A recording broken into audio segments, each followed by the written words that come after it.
Hey everybody. Okay, I didn't know I was the camera's facing the other way. Right, first of all, the last time I did a live video, everyone messaged me and told me how tired I'm looking. Please don't do that this time. Yeah, I know I'm looking tired. We've got a lot on. And yeah. So, right, so I just want to give you all a kitchen update. Basically, I've been talking to Environmental Health for most of the week. They have been absolutely amazing. They've been supporting me, trying to not only keep this project running, but try and keep this project and our sandwich making safe. We've got a whole little essay that we have to write for each batch of sandwiches, which is fine. You know, it's something to get into a routine so that if anything happens, we know we're covered, we know things we're doing right, which we've always been doing it right. Also, I just want to show you the latest thing we've done is allergen labels. Now, I've been told by trading standards as well that what we need to do on our sandwiches is have these allergen labels. So we make something that we can tick, date, and also they have to have the address of the supplier on. So by having our logo on, it's kind of a win-win because we know where things are going. There's so many people dropping off at the hospitals at the moment who are not registered, and my fear is that if somebody goes into one of our wards and gives them something and they get food poisoning, I don't want it to come back on us, them thinking it's us. So this is another way of protecting ourselves at the moment. I know everybody means well, but with this weather, let's face it, who can keep your stuff really chilled at the moment? But anyway, we're managing to do that. We've got from pack up in our boxes to arriving at the hospital is less than 10 minutes. Our sandwiches are well below 5 degrees, so we're winning. I just want to say a big thank you to Morrisons. Now, you probably see on our timeline we're praising Morrisons a lot. I just don't know what to say. They've really come to the party with this lockdown and really helped every single charity, donating food, but not just food, masses of food. They've just been amazing, supporting us with what we're doing. I can't thank Pam, Aftab, Emma Louise Hincliffe. I'm sorry if I get it wrong. You know, I've only had one coffee this morning, so forgive me. All of you have been absolutely amazing. We've also got Gary running around. Poor little Gary. He's probably the best delivery guy I've seen yet. But he's also been looking quite bedraggled by the end of the week. I'm just trying to think.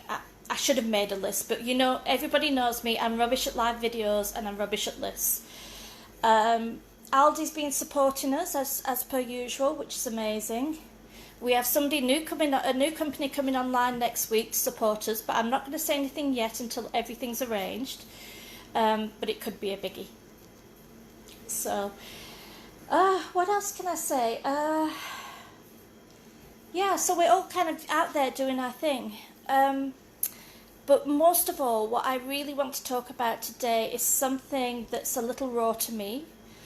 And it's very emotional, so please forgive me. I want to try and get this message across the best way I can. And that is domestic abuse. I've been reading up that with this lockdown, domestic abuse is on the rise. Now, everybody thinks of domestic abuse as, you know, thumping a woman or a man. I mean, it happens to men and women. But the worst domestic abuse ever is gaslighting. And gaslighting is probably, when I was in the relationship I was in, I would say that I would rather be hit and beaten than gaslighting. In fact, it was only last year that I heard that there was such a term as gaslighting. So I just really want to do a shout out, just in case there's anybody out there that is in the situation now, to say that there is a way out when you're ready, because, you know, the first thing people say is, oh, leave him. or her whatever, get out of the relationship. But it's not that easy. Sometimes you've got kids involved, sometimes it's financial commitments, and it's damn scary, you know, to walk out of something and not know what your future holds.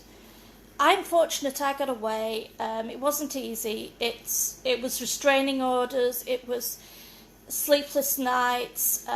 He smashed in some windows where I was staying.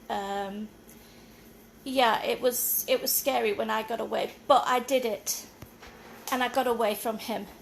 So basically, gaslighting, for those of you that don't know, is somebody that, first of all, he will isolate you, you know, or I'm saying he because I'm talking from my personal experience, because it can be a woman that does this to a man as well.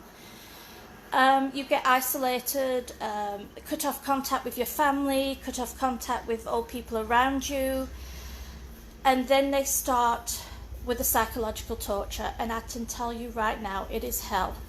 They will tell you that you're wrong about something, that you've done something. I think my worst night that I will never get over is I'd gone out the previous week for my first ever and only girls' night out. I purposely didn't drink much that night because I knew, you know, that there would be backlash, but I wanted to go out with my friend, you know. A week afterwards, he came back from the local pub accusing me of basically having an affair, getting in the back of guys' cars and things like this, which never happened. He tortured me, telling me that it happened over and over and over and over again, till the early morning hours, crying. Eventually, it was just too much, so I said, yes, that happened, please forgive me, because God knows, I just needed to put an end to that. Now, there's women out there, or people out there at the moment, that are in lockdown. They are in lockdown with their abusers. Sorry. And I just want to say, if you're one of those people out there, I know it's hard, but don't do anything stupid. Just hold on tight. You can get through this. You can break away. When you're ready, you can, you know, sorry. So basically that's the message I want to get out there, that yes, these times are hard. Yes, some of these ladies are stuck with their abusers, or men, but there is life after this. When you get the courage to walk away, there is a life after this, and you can be whatever you want to be. You could be successful, you could be... I mean, I never thought that after leaving that... I mean, I was scared to walk into a shop on my own. I was scared to say boo to a goose. Now look at me. I'm doing a flipping live video, and yes, I almost swore then. So yes, there is hope after abuse. So if you are locked in that situation, there's a great group online called Break the Silence. They offer a wide range of support, so join up with them, and yeah, so I just wanted to show my support for all those going through this right now. And as for the kitchen, we're going to keep doing what we're doing. We're all out there doing our thing, whether it's online, whether it's running around like Gary, organising things like AFTAB, and Pam's been amazing, Pam Abbott from Morrison's. Yeah, everyone's out there. And also, just a quickie, we are no longer feeding our homeless people or our people in temporary accommodation. The council has stepped up and they've taken that from us, which is fine. You know, they're actually doing what they need to do, which is fantastic. So at the moment, we're only doing the NHS pack-ups. Yes, we have got a little bit of flack about that because there are so many amazing key workers out there. It's not just the nurses, it's the cleaners, it's the dustbin men, it's the posties, it's all those incredible people out there. However, we chose 5 wards and the night cleaning staff at Pinderfields. We stick to that routine all the time. Hi, just give me a second, I'll be with you in a minute. No. So that then we know that we are not just flying in, taking photos, getting out. This is not a publicity thing. This is something we are doing from the heart. So I wish I could help everybody. I wish I could help all the key workers, but unfortunately we can't.